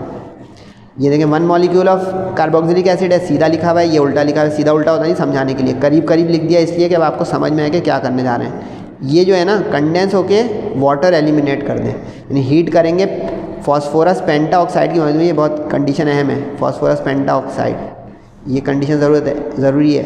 एसिडिक और रिवर्सेबल, ये कंडीशन ज़रूरी है। हीट नॉर्मल कंडीशन में ये पानी नहीं निकालेगा, गर्म करेंगे तो निकालेगा। इसमें आप देखिए वाटर रिलीज हो गया इन the presence of this heating with phosphorus penta oxide. देखिए आ गया वाटर कंडेंस हो गया। देखें O के साथ आके ये COCH3 जुड़ गया। देखें COCH3 that is called acid anhydride having double carboxylic group. यानी ये देखें ये ग्रुप और ये ग्रुप, रिफ्लेक्शन आ रही होगी ना, ये इसके लिए 2 मॉलिक्यूल होना ज़रूरी है और phosphorus penta oxide. That complete section B. Section B हो गया। अब सेक्शन सी शुरू हो रहा है यहाँ से। अच्छा, अब सेक्शन सी में सब कुछ थ्योरी है याद करने वाली, जिसको आप रट्टाफिकेशन कह सकते हैं। 3 का ए जो है ये बड़ा इंपॉर्टेंट टॉपिक है इस साल का, घोल के पी लें। ये चैप्टर नंबर 1 का है सल्फ्यूरिक एसिड। इसका लेक्चर बड़ा कॉम्प्रिहेंसिव मैंने जो है डिलीवर किया हुआ है, जाके देखिएगा। लेक्चर नंबर 5 है चैप्टर 1 का मेरे JJC ट्यूब पर। ये पूरा 8 मार्क्स का सॉलिड सवाल है, बड़ा इंपॉर्टेंट है इस साल के लिए। घोल के पी लें, पक्का पक्का पक्का, बहुत सही है। ये थ्योरी हो गई, वहाँ से कर लीजिएगा। ये मैं कराने जा रहा हूँ। इसमें 4 जो है वो आपके चैप्टर नंबर 1 से आएंगी और 4 चैप्टर 2 से आएंगी। तरतीब ज़रूरी नहीं है, लेकिन 4 फ्रॉम चैप्टर 1, 4 फ्रॉम चैप्टर 2 ये कवर करेगा। इक्वेशन का सवाल, ये बड़ा इंपॉर्टेंट सवाल है। मैं मशवरा दूंगा, if I were you I would have attempted this. यानी क्वेश्चन नंबर 3 करूँगा मैं प्रीफर 4 के ऊपर, क्योंकि 4 is learning. Learning can have a negative impact on teacher. सही है। अच्छा, इसी तरह जो है इसमें कॉपर की मेटलर्जी, ये चैप्टर नंबर 2 का है। इसका भी लेक्चर बहुत अच्छा सा मैंने डिलीवर किया हुआ है तरतीब से। इसी में और लगा दिया उसने चैप्टर 2 के साथ ही, ये भी लर्निंग है। ये लेक्चर 2 में मिल जाएगा आपको, और ये जो है लेक्चर नंबर 5 आखिरी है इस चैप्टर का, उसमें कॉपर की मेटलर्जी है। ठीक है जनाब। एसिड रेन जो मैंने कहा था अभी कि चैप्टर 12, ये भी आपको चैप्टर 12 के लेक्चर नंबर 1 में या 2 में, क्योंकि इसमें 2 ही लेक्चर मैंने दिए हैं, मिल जाएगा। ये मैं आपको बताने जा रहा हूँ। तो ये इससे समझ में आ रहा है कुछ कि ये बहुत काम की बात हो रही है। इसको आप काइंडली रोज़े और तरावी और फजर के बाद कभी करें। सही है। 3 के बी में 8 इक्वेशन है। इनऑर्गेनिक इक्वेशन निस्बतन आसान होती हैं, बस आप इसको प्रैक्टिस कीजिएगा। लेकिन ये वादा नहीं है कि यही ही आएंगी बोर्ड में। तो ये चैप्टर नंबर 1 और 2 में से हैं, लेकिन ये वादा है कि 1, 2 में से आएंगी 8। ये नहीं है कि कौन सी आएंगी यही मॉडल पेपर आई, नो। इसमें भी कह रहे हैं राइट बैलेंस। अच्छा, इसमें देखो इनऑर्गेनिक में बैलेंस की बड़ी अहमियत है। आप नोट कर रहे थे अभी, ऑर्गेनिक की जितनी इक्वेशन होती है आमतौर पर बस बॉन्ड टूटता है, जुड़ता है, क्लीवेज और फॉर्मेशन ऑफ बॉन्ड होती है और हमारी प्रोडक्ट बन जाती है। यहाँ पे बैलेंसिंग भी थोड़ी आती है। अब इसमें कह रहा है mixture of carbon and silicon is heated. Carbon भी ग्रुप 4 का है, सिलिकॉन भी ग्रुप 4 का है, दोनों 4 ग्रुप के, इसलिए सिलिकॉन कार्बाइड बना देगा सिंपली। दोनों ग्रुप 4A के हैं, सिंपली एडिशन हो गई यानी फ्यूज़ हो गए। Phosphorus is put into water. Phosphorus को पानी में डाल दिया तो फॉस्फोरस जो है बबलिंग करेगा और फॉस्फोरिक एसिड बना देगा, यानी एसिडिक कर देगा उस पानी को। अच्छा, इसमें एक चीज़ बता दूं, स्टेट ऑफ मैटर कहाँ लिखना ज़रूरी है और कहाँ नहीं। वाटर की तो स्टेट ऑफ मैटर लिखना बहुत लाजमी है, क्योंकि गैसियस स्टेट में भी हमारे उसके रिएक्शन होते हैं जिसको हम स्टीम बोलते हैं, और लिक्विड स्टेट में भी होते हैं जिसको हम उसका वाटर कहते हैं, और एक आइस होता है सॉलिड, उसका रिएक्शन नज़र नहीं आएगा आपको सेकेंड ईयर में, लेकिन तीनों स्टेट में इस वजह से एक तो इसका ज़रूरी है। बाकी जो है ना वो ऑप्शनल है कि आप लिखें या ना लिखें। मैंने आपकी अंडरस्टैंडिंग के लिए लिख दिया कि ये सॉलिड स्टेट में सॉल्ट बनेगा, ये गैसियस क्लोरीन निकलेगी, phosphine gas chlorine, phosphine gas होती है ये। अब फॉस्फोरस पी है, सॉलिड जो होते हैं उसके बाद 2, 3 नहीं लगता। देखिए सी लिखा pure solid, silicon solid, P solid. Gas अभी आएगी तो गैस के साथ नीचे सब्सक्रिप्ट में जाते हैं, क्लोरीन गैस आई तो 2 लिखा होगा, ये समझने का होता है। लेकिन जो सॉलिड्स होंगे उसके साथ लेफ़्ट पे तो 2, 3 बैलेंसिंग का आएगा, नीचे कभी P2 मत लिख दीजिएगा, ये कोई चीज़ नहीं, गलत हो जाएगा। C2 मत लिख दीजिएगा, गलत हो जाएगा, ये समझने का होता है। सही है। कॉपर वॉपर जो है सॉलिड्स हैं, देखें solid, chromium solid as it is रहेगा। अब तो फॉस्फोरस प्लस वाटर बैलेंसिंग इसमें आएगी बाद में, पहले देखें प्रोडक्ट क्या बनेगी। इसमें अब HO जो है ना, HO वो तो यहाँ पे नज़र आ रहा है, और P इसमें शामिल हो गया तो ये मशहूर ज़माना फॉस्फोरिक एसिड बन गया प्रोडक्ट, और जो P और H है वो डिस्प्लेस होकर बना देंगे फॉस्फीन गैस। तो ये बैलेंसिंग इसके बाद होगी कि ये हो गया आपका भाई 3, 3 = 9, ठीक है, और 15 और 9 हो गया 24, तो इसलिए यहाँ पे लगा दिया 12। फॉस्फोरस 5 + 3 हो गया 8, तो यहाँ लगा दिया 8। बैलेंसिंग आप लोग ऐसे कर सकते हैं, 9-10 भी पढ़ी हुई आप लोगों ने, थोड़ी सी ट्रिकी है इसकी बैलेंसिंग में, बड़ी गिनतियाँ आ गई हैं लेकिन कीजिएगा। अच्छा बैलेंसिंग नहीं करेंगे तो 0.5 मार्क्स यानी हाफ मार्क डिडक्ट होगा। सवाल में शर्त है बैलेंस नहीं होगी तो आधा आधा नंबर जाएगा। तो देख रहे हैं इसमें तकरीबन हर इक्वेशन में बैलेंसिंग की ज़रूरत है। देख रहे हैं इसमें 5 आ रहा है, 6 आ रहा है, 2 आ रहा है, 2 आ रहा है, 3 आ रहा है, बैलेंसिंग कीजिएगा वरना आधा आधा नंबर चला जाएगा। और मेन रिएक्टेंट मेन प्रोडक्ट का नाम लिखना है, आदत बना लें क्योंकि इंग्लिश नहीं लिखनी है। तो ये सॉलिड क्वेश्चन है अगर आपको प्रोडक्ट रिएक्टेंट का नाम पता है और बैलेंसिंग आती है। ब्लीचिंग पाउडर ये शुरू की जो 4 हैं चैप्टर नंबर 1 की हैं, सही है, ये चैप्टर 1 की है, ये 1 की। अच्छा इम्तिहान में नहीं सीक्वेंस में 1 की हो, मिक्सअप कर सकता है। इसके बाद की जो 4 हैं वो 2 की हैं, ठीक है। ब्लीचिंग पाउडर कहते हैं CaOCl2 को, कुछ टीचर इसको यूँ भी लिखते हैं CaOClCl। इसको जब हाइड्रोक्लोरिक एसिड के साथ करवाया तो सॉल्ट बन गया कैल्शियम क्लोराइड, यानी डिस्प्लेसमेंट हो रही है और क्लोरीन गैस लिबरेट हो गई। असल में क्लोरीन से ही बनता है ब्लीचिंग पाउडर, तो जब उसको किसी एसिड से रिएक्ट करते हैं तो उसमें से वो लिबरेट कर देता है जो उसके अंदर गया था। Chlorine is pass through hot aqueous solution of caustic soda. Hot aqueous जब होगा ना तो वो ये बनाएगा, सही से नोट करें। अगर कोल्ड एक्वियस होता तो वो हाइपो बनाता, हाइपो NaOCl, लेकिन यहाँ पे उसकी ज़रूरत नहीं है क्योंकि वो सिलेबस में नहीं है। ये सीरीज़ ऑफ सॉल्ट होती है क्लोरेट्स की, ये हाइपोक्लोराइड अलग होता है, OCl ये यहाँ पे क्लोरेट बनेगा क्योंकि उसने बोला है हॉट एक्वियस। अब हॉट एक्वियस यहाँ पे लिखना पड़ेगा आपको जहाँ पे आप सोडियम हाइड्रोक्साइड लिख रहे हैं, एक्वियस ब्रैकेट में लिख दें क्योंकि उसने जब सवाल में लिखा ना हॉट एक्वियस इस तरह या वाटर, उसकी आप स्टेट ऑफ मैटर मेंशन करें, ठीक है। तो इसने आप डिस्प्लेस किया, क्लोरीन ने सोडियम को डिस्प्लेस किया NaCl, और चूँकि एक्वियस था तो वाटर का निकलना लाजमी था। जितनी भी एक्वियस चीज़ें होंगी ना उसमें पानी ज़रूर निकल जाएगा। कंसनट्रेटेड नाइट्रिक एसिड, कंसनट्रेटेड भी होगा पूरा 100% तो नहीं होगा, उसमें जो पानी के एलिमेंट होंगे वो निकल जाएंगे, ये नज़र आ रहा है। और जब भी नाइट्रिक एसिड कंसनट्रेटेड रिएक्ट करेगा तो नाइट्रोजन डाइऑक्साइड ज़रूर बनेगी, इसको पक्का कर लें। वैसे ये रिएक्शंस मैंने चैप्टर 1 में तफसील से करवाए में समझा के। तो अब नाइट्रिक एसिड का नाइट्रेट बन गया यानी कॉपर नाइट्रेट सॉल्ट, और बाकी साइड प्रोडक्ट यानी मेन प्रोडक्ट ये है और ये वाटर जो है बाई प्रोडक्ट है।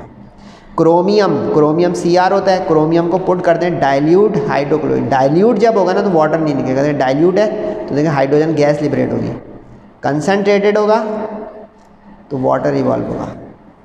क्रोमियम को जब हाइड्रोक्लोरिक से किया तो इसने डिस्प्लेस किया, क्रोमियम की वैलेंसी 3 होती है, इसलिए यहाँ पे प्रोडक्ट आप समझ के बनाएंगे CrCl3 और हाइड्रोजन लिबरेट हो गई। सिर्फ ये नहीं कर दिएगा CrCl CONO3, इक्वेशन में बैलेंस के साथ ये भी देखना होता है बैलेंस क्या चल रही है। लेकिन नाइट्रेट की 1 है, कॉपर की 2, तो ये 2, ये 9-10 की चीज़ें बताना शुरू कर दी मैंने। क्रोमियम की जो है वो 3 है, तो 3 इसलिए क्रॉस हो गया, वरना मैं एक बच्चा बना दे CrCl, बेड़ा पार, गलत।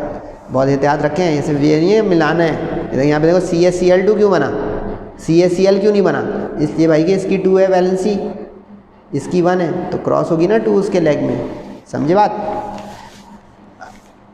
अच्छा ये 2 इक्वेशन रटने की है भाई मजबूरी, ये सर जवाब बहुत कम बोलते हैं लेकिन मजबूरी में बोल रहा हूँ क्योंकि उसने आयोनिक इक्वेशन मांग ली है। अच्छा सिलेबस में टोटल 4 ही आयोनिक इक्वेशन है, वो चारों रट लीजिएगा क्योंकि इनमें से 2 ज़रूर आनी हैं। इस पैटर्न से फॉर्मेट से पता चल रहा है बोर्ड के मॉडल पेपर से कि वो आयोनिक इक्वेशन देगा और शर्त के साथ देगा। इसका मतलब है कि इसको हम घोल के पी लें याद करके, क्योंकि इसको समझना काफ़ी हेक्टिक होता है। तो ये देखें, एक पर मैग्नेट जो होता है पोटेशियम पर मैग्नेट, उसमें से निकलता है पर मैग्नेट आयन रेडिकल, उसका रिएक्शन है, और दूसरा जो ये पोटेशियम डाइक्रोमेट होता है इसमें से डाइक्रोमेट रेडिकल या आयन निकलता है, उसकी इक्वेशन है।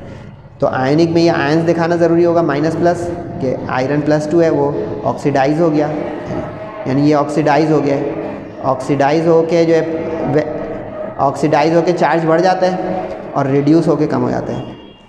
इसमें जो है मोहर सॉल्ट, अच्छा ये मैंने नॉलेज के लिए लिख दिया मोहर सॉल्ट। मोहर सॉल्ट वो होता है जिसके अंदर आयरन का सल्फेट, ये मैं आपको जो है पेज नंबर ही बुक का दिखा दूं क्योंकि ये मोहर सॉल्ट जो है ना ये इम्तिहान में MCQs में ही पूछ सकता है कि भाई मोहर सॉल्ट के बारे में बता दो। तो आप लोग अगर ये पेज नंबर देख लेंगे ना तो आपको वहाँ पे ये लिखा हुआ मिल जाएगा कि मोहर सॉल्ट का फॉर्मूला क्या होता है। ये देखें पेज नंबर 47 में मिल जाएगा आपको। Di ammonium di sulphate having 6H2O that is called Mohr salt. Page number 47 पे मोहर सॉल्ट। अब मोहर सॉल्ट जो होता है ना उसके अंदर आयरन होता है, आयरन की वजह से इसके अंदर से देखें आयरन निकला, आयरन सल्फेट के अंदर था वो मोहर सॉल्ट। तो ये जो है आयोनिक होगा तो ब्रैकेट में आयोनिक लिख दीजिएगा। मेन अच्छा आप लोग सोच रहे होंगे कि यहाँ पे फेरिक सल्फेट क्यों लिखा है, ये समझाने के लिए कि 2 वाला फेरस होता है, 3 वाला फेरिक होता है, सही है इसलिए। लेकिन मेन चीज़ हमारी ये थी कि ये परमैंगनेट है और ये डाइक्रोमेट है, लेकिन इसके साथ पोटेशियम क्यों लिखा, क्योंकि सवाल में देखें के, पोटेशियम क्यों लिखा है सवाल में के, इसलिए यहाँ पे सिर्फ क्रोमेट डाइक्रोमेट लिख सकते हैं आप, लेकिन पूरा लिख दें तो अच्छा है ताकि पता चले कि ये रेडिकल आसमान से नहीं गिरते, ये बनाए जाते हैं आयोनाइजेशन से, फिर उसके बाद काम होता है। तो ये सेक्शन सी था इनऑर्गेनिक का, लेकिन सेक्शन सी ऑर्गेनिक में समझने वाले सवाल हैं, ज़रा संभालिएगा। What is meant by orientation, ये चैप्टर नंबर 5 है, बेंजीन वाला हिस्सा, ये अलग लेक्चर मिल जाएगा यहाँ तक का। इसकी 2 इक्वेशनें दिखा रहा हूँ मैं, क्योंकि इनडायरेक्ट और डायरेक्ट को मिलाया है उसने क्वेश्चन को। ये IUPAC देख लें, ड्रॉ करने वाला सवाल दे रहा है वो चैप्टर नंबर 4 में से 8 मार्क्स का खरा सवाल है। मैं मशवरा दूंगा ये ऊपर वाला अटैम्प्ट करें आप लोग, नीचे वाला नहीं। If I were you I would have attempted question number 5 from organic long and 3 from inorganic long, बाकी आपकी मर्ज़ी है, क्योंकि इसमें इक्वेशनें तो हैं, स्ट्रक्चर सॉलिड है, 8 स्ट्रक्चर बनाएं और नंबर लें। इसमें यह कि इक्वेशन में कंडीशन वंडीशन थोड़ा सा ट्रिकी है और साथ में रटने वाला सवाल भी है। अब चाहे साहब की carbohydrate chapter number 10 biochemistry, SN1 SN2 reaction, इसका लेक्चर आपको मिल जाएगा कहाँ भाई, चैप्टर नंबर 6 में। और ये जो इक्वेशनें आई हैं ये हैं चैप्टर नंबर 7 और 8 से। अब आपके सामने मंजरनामा पेपर का पूरा आ गया है कि 7, 8 शॉर्ट में नहीं जा रहा, ठीक है, 10 शॉर्ट में नहीं जा रहा, ठीक है, 12 शॉर्ट लॉन्ग दोनों में जा रहे हैं, 1, 2 लॉन्ग शॉर्ट दोनों में जा रहे हैं, और बेंजीन का जो हिस्सा है बेंजीन वाला यानी एरोमेटिक वो दोनों में जा रहा है, सही है। पेपर आउटलाइन भी आ गई। अब माशाल्लाह तैयारी करें, full flash, race against time है, आगे टाइम शॉर्ट है बोर्ड एग्ज़ाम का, और सब्जेक्ट 6 हैं। मैथ्स भी मज़ेदार है, अगर आप में कोई प्री इंजीनियरिंग कंप्यूटर साइंस वाला, मुझे कंप्यूटर साइंस वाला तो नहीं देख रहा होगा क्योंकि वो केमिस्ट्री नहीं पढ़ता। अच्छा ये 5A का पार्ट है खाली अधूरा, क्योंकि इसके साथ थ्योरी जुड़ी हुई है, सही है। ये है बेंजीन का हिस्सा यानी चैप्टर 5 का। ये डेरिवेटिव्स ऑफ बेंजीन कहलाते हैं। ये वैसे ये भी लेक्चर में भी मौजूद है, चैप्टर 5 का जब बिल्कुल आखिरी लेक्चर मिलेगा ना आपको, मोस्ट प्रोबेबली लेक्चर नंबर 4 है बेंजीन का, उसमें आपको ये मिल जाएगा बेंजीन का डेरिवेटिव। बेंजीन का TNT कहते हैं ट्राई नाइट्रोटोलीन, यानी टोलीन बनाए पहले। ये ऑर्थो पैरा डायरेक्टर्स होते हैं, ऑर्थो पैरा डायरेक्टर ये डायरेक्टिव इन्फ्लुएंस होता है, ये वो है। तफसील लंबी है, अभी मुख्तसर बता दिया। यानी ऑर्थो पैरा डायरेक्टर वाले लेक्चर के साथ मिलेगा आपको ये last lecture of chapter 5 JJC। Benzene को पहले अल्काइलेशन करें, Friedel Crafts alkylation in the presence of Lewis acid catalyst. तो इसमें ये होता है कि ये एक इलेक्ट्रोफाइल डिस्प्लेस कर देता है एक हाइड्रोजन को, तो वो हाइड्रोजन जो डिस्प्लेस होगी वो HCl बन जाएगी। ये स्टेप 1 यानी 2 स्टेज रिएक्शन है ये दोनों। अब ये जो टोलीन बना जिसको मिथाइल बेंजीन भी कहते हैं, टोलीन is also called methyl benzene. ये मिथाइल बेंजीन या टोलीन जो है, अब ये फर्दर नाइट्रेशन का शिकार हो जाए in the presence of sulphuric acid and heated to give tri nitro. अच्छा ये NO2 कोशिश करेंगे जिस चीज़ का बॉन्ड हो जाए, पीछे भी देखा था IUPAC स्ट्रक्चर में CH2 को इस तरह लिख रहा हूँ, ये उल्टा सीधा नहीं होता है, बॉन्डिंग होती है। असल बॉन्ड तो कार्बन का है, तो यहाँ असल बॉन्ड नाइट्रोजन का है, ठीक है। तो ये TNT एब्रीविएशन है और इसका पूरा नाम है ट्राई नाइट्रोटोलीन, यानी ट्राई सब्सटीट्यूटेड प्रोडक्ट है ये बेंजीन की, सही। और चूँकि अब 3 आए तो 3 वाटर के मॉलिक्यूल को हटाएं, यहाँ पे 3 OH के साथ चला जाएगा ये, तो ये और उसमें से H हटती जाएगी। आप सोच रहे हो एक और H कहाँ से आया, इस टोलीन में से भी एक H हटेगी तो यहाँ पे नाइट्रो ग्रुप आके लगेगा ना, वरना वैलेंसियाँ भी तो ख़राब हो जाएंगी। यानी नाइट्रो ग्रुप आया, H को डिस्प्लेस किया, यानी स्ट्रॉन्ग इलेक्ट्रोफाइल आया, weak electrophile hydrogen as proton displaced. उसके बाद जनाब उसने बोला है दूसरा प्रिपरेशन ऑफ M नाइट्रोटोलीन। तो इसमें पहले नाइट्रोजन होगी फिर अल्काइलेशन होगी। असल में ये इन्फ्लुएंस है, क्योंकि ये जो अल्काइल ग्रुप है ना ये ऑर्थो पैरा डायरेक्टर है, ठीक है, जबकि ये नाइट्रो ग्रुप जो है ये मेटा डायरेक्टर है। अगर आप इसमें अल्काइलेशन पहले कर देंगे तो मेटा पे आने नहीं देगा वो, ऑर्थो पैरा पे लाने देगा, मेटा पे आने मना कर देगा, क्योंकि अभी देखा आपने कि अल्काइलेशन जब हमने की तो उसने आने को दिया ऑर्थो पैरा। तो अगर आप ये वाले स्टेप यहाँ पे पहले कर देंगे तो ऑर्थो पैरा पे तो आ जाएगा नाइट्रो ग्रुप, लेकिन चाहिए मेटा पे। ये टेक्निकल सवाल है भाई कि हमारी मर्ज़ी पर नहीं है कि हम कुछ भी करके मेटा पे ले आएँ, कुछ भी करके ऑर्थो पैरा पे ले आएँ। ये डायरेक्टिव इन्फ्लुएंस है, जाके इसको तफसील से देखिएगा। मुख्तसर अभी बता दिया कि नाइट्रेशन इसलिए पहले की इसमें क्योंकि नाइट्रो ग्रुप मेटा डायरेक्टर है, मेटा डायरेक्टिंग ग्रुप है, तो वो न्यू इनकमिंग ग्रुप को यानी मिथाइल ग्रुप को मेटा पोजीशन पर आने देगा और नतीजतन मेटा नाइट्रोटोलिन बन जाएगी।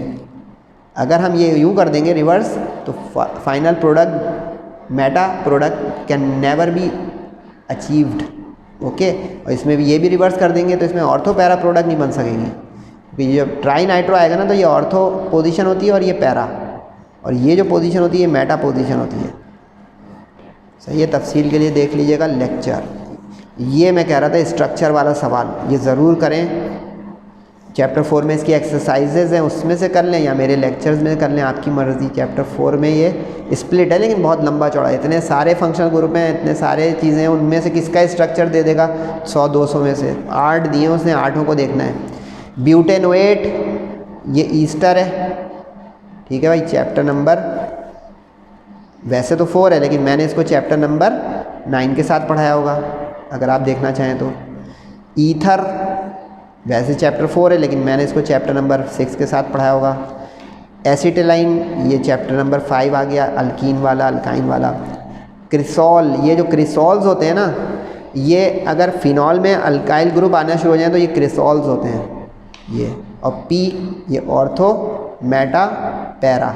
अब ये पी क्रिसॉल है, ओ क्रिसॉल बोलता तो इस कोने पे आप CH3 लगा देते, यानी फिनॉल का डेरिवेटिव है, फिनॉल का डेरिवेटिव है पी क्रिसॉल, फिनॉल डेरिवेटिव। ईथर ओ होता है, टर्प न्यू पेंटाइल, ये न्यू पेंटाइल हो गया।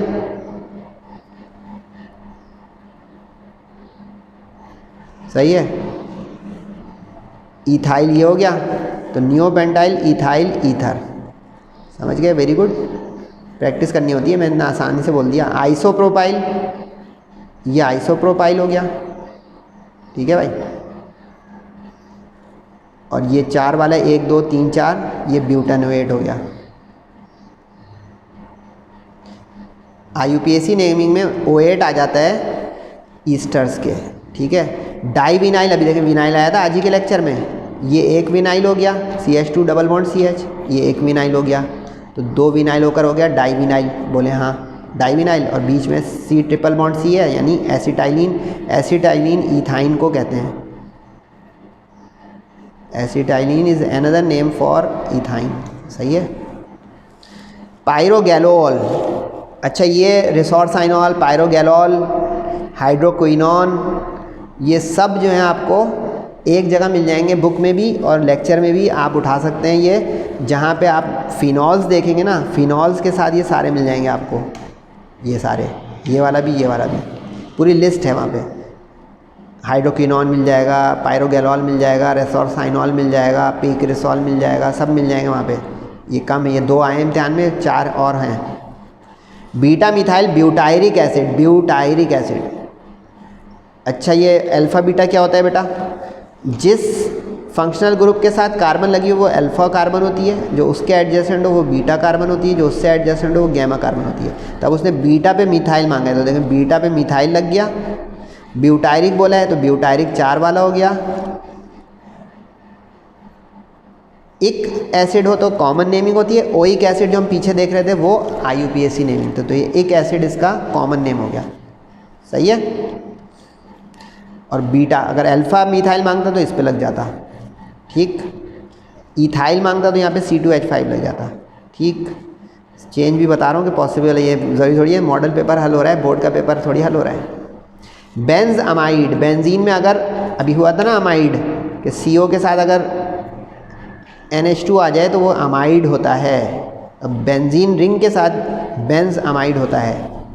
जैसे सीधा हो जाता तो मिथाइल अमाइड था या इथाइल अमाइड था, यहाँ पे अगर बेंजीन रिंग में आ जाएगा तो ये बेंज अमाइड हो जाएगा।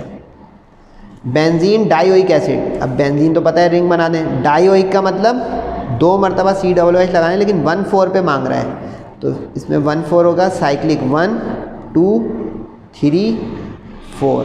इसमें भी समझ लें, जैसे अगर ये P को बदल देता तो यूँ होता है इसका नाम 1 2 3 4, इसका नाम हो जाता 4 मिथाइल फिनॉल। इसका हो गया 1,4 डाइओइक, क्योंकि 2 दफ़ा कार्बोक्सिलिक है, 1,4 डाइओइक एसिड। तो ये बड़ा इंपॉर्टेंट सवाल है, दुआ करें इसमें से आ जाए, लेकिन ये बड़ा अंडरस्टैंडिंग और लेंदी काम है जो मैंने यूँ कर दिया 10 मिनट में, ये आर्ट करवा दिए। ये प्रैक्टिस मांगते हैं और इसको टाइम लगाएंगे तो पक्का होगा भाई। थोड़ा सा रह गया, हिम्मत कर लें आप भी हम भी। अब 6 का A जो है वो थ्योरी है SN1 SN रिएक्शन की, सही है, लेक्चर में जाके देख सकते हैं। कार्बोहाइड्रेट्स बायोकेमिस्ट्री, इसका मैंने लेक्चर लोड नहीं किया है, लेकिन ये इंजीनियरिंग वालों को बुरा लगेगा क्योंकि ये बायोलॉजिकल है, तो आपको मशवरा दूंगा कि आप चैप्टर 6 7 8 करके जाइए, सवाल उठा लें, या चैप्टर 4 5 करके जाइए, ये सवाल उठा लें। चॉइस इज़ योर्स, सही गाइडलाइन भी दे रहा हूँ मैं, आपकी मर्ज़ी है। जिस तरह सेक्शन C इनऑर्गेनिक में एक क्वेश्चन लॉन्ग ज़रूर आना है 8 इक्वेशनों का, उसी तरह एक इधर 8 इक्वेशनों का, सही है। कर रहे हैं आप इस पे काम। वैसे मैं ये मॉडल पेपर लिंक में भी डाल दूंगा, लेकिन आपका काम होगा कि उसको प्रैक्टिस करें, और इसकी भी अगर आप सिर्फ स्नैप लेके तस्वीरें खींच रहे हैं तो अच्छी बात नहीं है, क्योंकि ये समझाएगा कौन। Oxidation of second degree alcohol, second degree alcohol वो होता है जिसमें एक कार्बन 2 के साथ अटैच होता है, that is second degree. First degree क्या होता है, अगर एक के साथ अटैच होता है, यानी कि एक CH3 होता है और एक हाइड्रोजन होती। अब ये एसिडिफाइड मीडियम में ऑक्सीडेशन है, ऑक्सीडेशन में ये होता है कि ऑक्सीजन आ जाती है, अब इसमें ऑक्सीजन ऐड होगी यानी एब्जॉर्ब होगी, सही है। अब इसमें ये हुआ कि CH3 CO CH3 और पानी निकल गया इसमें, तो वाटर को आप कहीं लिख सकते हैं कि पानी इसमें से चला गया, यहाँ पे -H2O। समझे नहीं समझे, समझाऊँ? ये OH नज़र आ रहा था, ये OH नज़र आ रहा था, ये आपको बोले हाँ, तो अब ये O आ गई, ये रही, तो ये HOH कहाँ गया, वाटर रिलीज़ हुआ। अब ये वाटर जो रिलीज़ हुआ, क्योंकि ये ऑक्सीडाइजिंग एजेंट थे, तो ऑक्सीडाइज होने में वाटर को हटा दिया उसने। अब ये फर्दर, यानी ये भी 2 स्टेज रिएक्शन होगा कि पहले ये A स्टेज में एसीटोन यानी कीटोन बना, ये जो होता है RCOR, ये कीटोन होता है। ये सारी ग्रुप आज के लेक्चर में कवर हो गए भाई, फिनॉल भी आ गया, कार्बोक्सिलिक एसिड भी आ गया, ईथर भी आ गया, ईस्टर भी आ गया, अमाइन भी आ गया, अमाइड भी आ गया। अब ये एसीटोन यानी कीटोन फर्दर ऑक्सीडाइज हो अंदर सिमिलर कंडीशन, मेरे पास जगह नहीं थी, आप लोग सामने भी लिख सकते हैं इम्तिहान में, अगर आपके बोर्ड स्क्रिप्ट में भी कम जगह हो रही होगी तो ऊपर नीचे 2 इक्वेशन बनाएंगे, एरो लगा लगा के नहीं लगाएगा, सामने हॉरिजेंटल। अब ये ऑक्सीडाइज फर्दर जब होगा तो ये कार्बोक्सिलिक एसिड बना देगा, इसमें ये इसलिए 4 लगाया कि कार्बोक्सिलिक एसिड बनने में इसकी कार्बन डाइऑक्साइड भी रिलीज़ होगी और वाटर भी एसीटोन में से, इसलिए इसमें आपको ये 4 नज़र आ रहा है बैलेंसिंग का, ठीक है।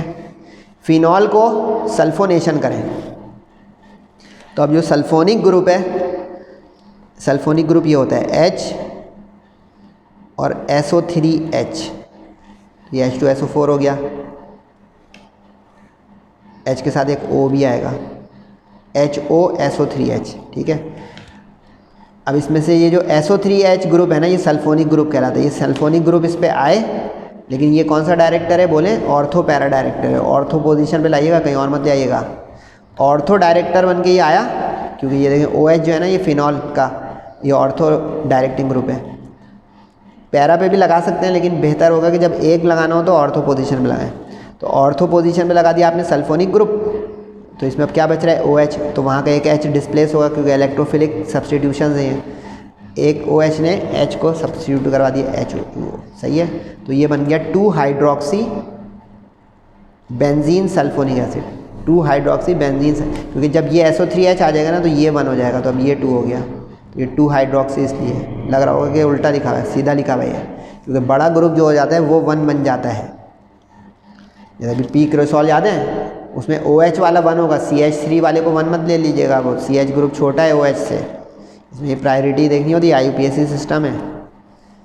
और SO3H सल्फोनिक एसिड, ठीक है। Reduction of acid aldehyde, reduction means addition of hydrogen, लेकिन वो जिंक मरकरी एमलगम की शक्ल मांग रहा है, तो ये कैटलिस्ट बन जाएगा zinc mercury amalgam in the presence of concentrated HCl। अब कंसनट्रेटेड HCl क्या करवाएगा, इसको अल्केन में कन्वर्ट कर देगा, अल्केन में समझे क्या हुआ।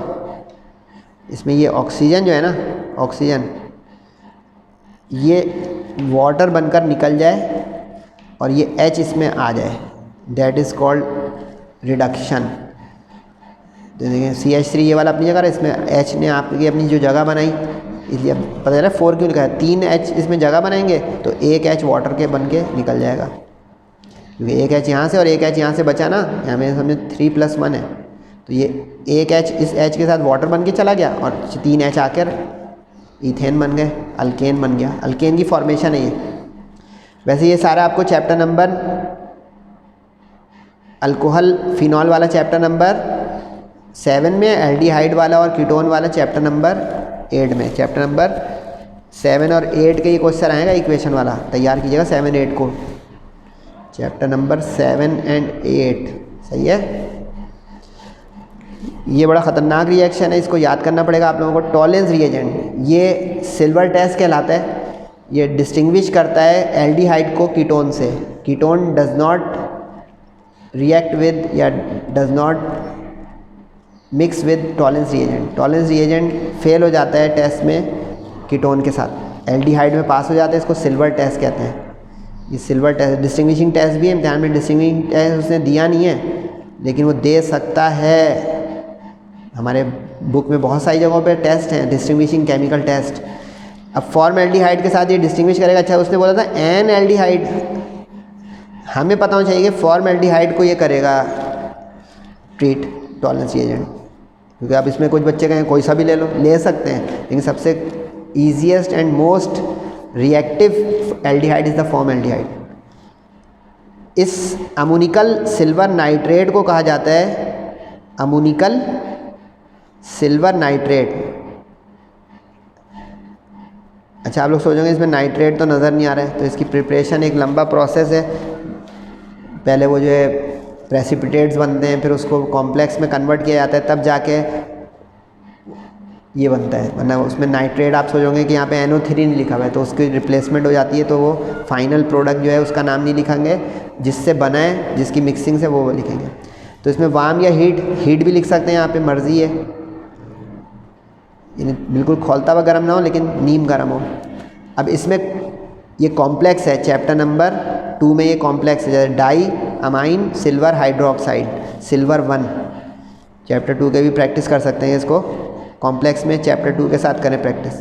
तो फॉर्मएल्डिहाइड ट्रीटेड विद या warm with Tollens reagent that is ammoniacal silver nitrate to give. इसमें वर्डिंग नहीं लिखी है, सबसे अच्छी बात हो रही है, इक्वेशन सही से बनाएं। और देख रहे हैं ऑर्गेनिक में उसने नहीं लिखा है सेक्शन सी में बैलेंस इक्वेशन, क्योंकि देखिए इसमें अक्सर प्रोडक्ट जो है उस तरह बन रही है बॉन्डिंग टूटने जुड़ने, ये कभी कभी आएगी इस तरह 4 जब ज़रूरत पड़े, वरना अक्सरियत नहीं आ रही है। 20 डिग्री सेंटीग्रेड की कंडीशन है, ज़रूर आना चाहिए कि रूम कंडीशन पे ये काम हो रहा है, थोड़ा ठंडा। पहले ये अमोनियम कार्बोक्सिलेट यानी एक सॉल्ट बन जाएगा, असल इसकी प्रोडक्ट है सिल्वर, ये एरो नीचे वाला डिपॉजिट होता है, इसलिए इसको सिल्वरिंग ऑफ मिरर में भी इस्तेमाल करते हैं। ये रिएक्शन जो होता है, जो ग्लास को व्यूइंग मिरर जिसको हम कहते हैं, शीशे को आईना बना दिया, उसमें इस्तेमाल होता है ये रिएक्शन, जो फॉर्मएल्डिहाइड की रिडक्शन से आता है वो।